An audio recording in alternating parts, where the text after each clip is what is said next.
You started one side hustle, then another, and now somehow a third one appeared. You're working harder than ever, but nothing's really moving forward. In this video, we'll fix that.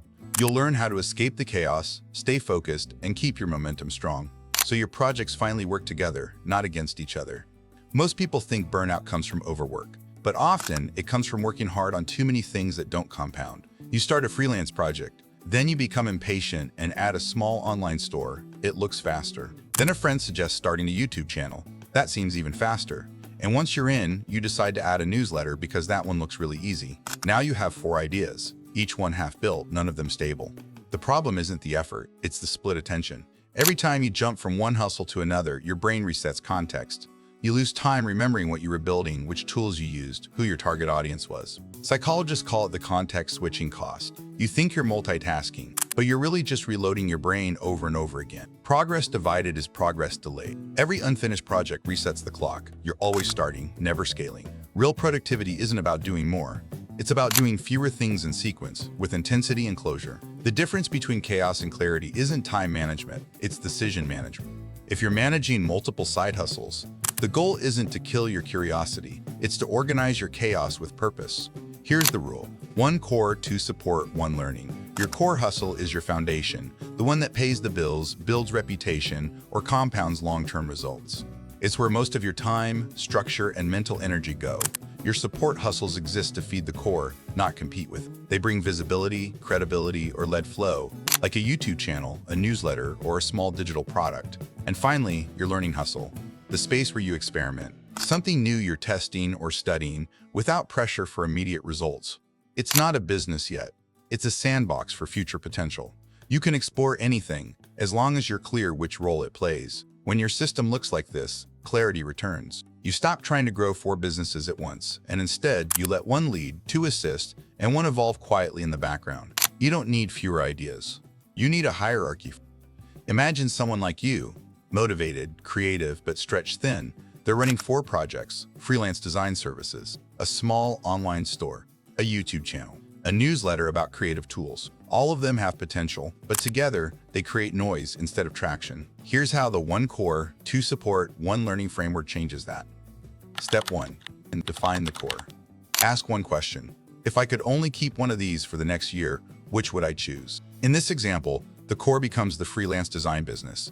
It's the most proven path to income and credibility. That's where 60–70% of effort goes. Step 2. Identify 2 support hustles. Pick 2 projects that naturally reinforce the core. Here, the YouTube channel becomes Support 1 Minute builds authority and attracts clients. The newsletter becomes Support 2 maintains relationships and long-term trust. Both help the main hustle grow. They're marketing, not distraction. Step 3. Keep 1 learning hustle. The online store moves into the learning zone. It's not shut down. It's a playground for skills like automation, product design, or e-commerce. You track learnings, not revenue. If it shows traction later, it can graduate into support or even become the next core. You don't have to kill your ideas. You just have to know their stage. Step 4. Assign time and energy. Core, 60% of time, execution, client work, delivery. Support 1 + 2, 30% combined content, networking, systems, learning, 10% max exploration, testing. That's the 60–30–10 rule. Simple, sustainable, scalable. Step 5. Discard, park, or delegate. Once your structure is clear, you'll still have leftover ideas or half-active projects. Don't let them drain energy in the background. Discard projects for which you don't have time and have barely started. Park projects that are promising, but not essential right now. Dedicate the minimum time possible to keep them alive, but don't push them forward. Delegate or subcontract the ones you can afford to hand off. This step turns clarity into action. You stop carrying unfinished business and start directing your energy where it truly compounds. Focus isn't about doing less. It's about doing what only you can do and letting go of the rest.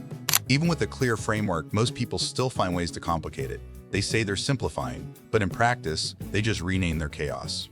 You pick 1 main hustle, then switch it the moment it feels slow. Result: 0 compounding, constant restarts. Fix: lock your core for at least 6 months. Momentum grows slower than your impatience. Give it time to mature before judging it. After a small win, many people add just 1 more thing. Soon the structure turns back into noise. Fix: before adding anything, ask, Does this feed my core or does it compete with it? If it doesn't reinforce it, it doesn't belong. At least not now. They start a learning project, then expect income in 2 weeks. When it doesn't happen, they panic and abandon everything. Fix. Your learning hustle is for building skill, not revenue. Treat it like training, no pressure, no KPI.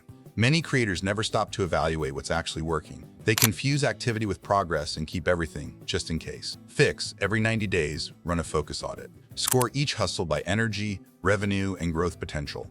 Anything low across all 3 SIG applies step 5, discard, park, or delete. A system without reflection becomes another form of chaos. Focus isn't a one-time choice, it's a habit of pruning. You don't need another system, you just need clarity and the discipline to protect it.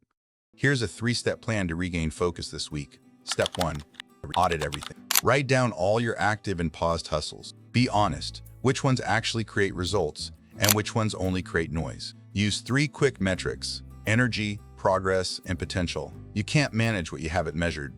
Step 2, rebuild your map. Choose your core, define your 2 supports, and set 1 learning project. Make it visual, a small diagram on paper or Notion. It's easier to stay clear when you can literally see your priorities. Step 3, apply the 60-30-10 rule. Give 60% of your time to the core, 30% to the support pair, and 10% to learning. Then, every 90 days, review what deserves to stay, evolve, or go. You'll find that focus doesn't limit creativity, it amplifies it. You don't build freedom by doing more. You build it by finishing what matters. If this helped you bring order to your projects, subscribe to our channel, where we publish frameworks, not fantasies, designed to help you simplify, systemize, and scale your best idea, one deliberate week at a time.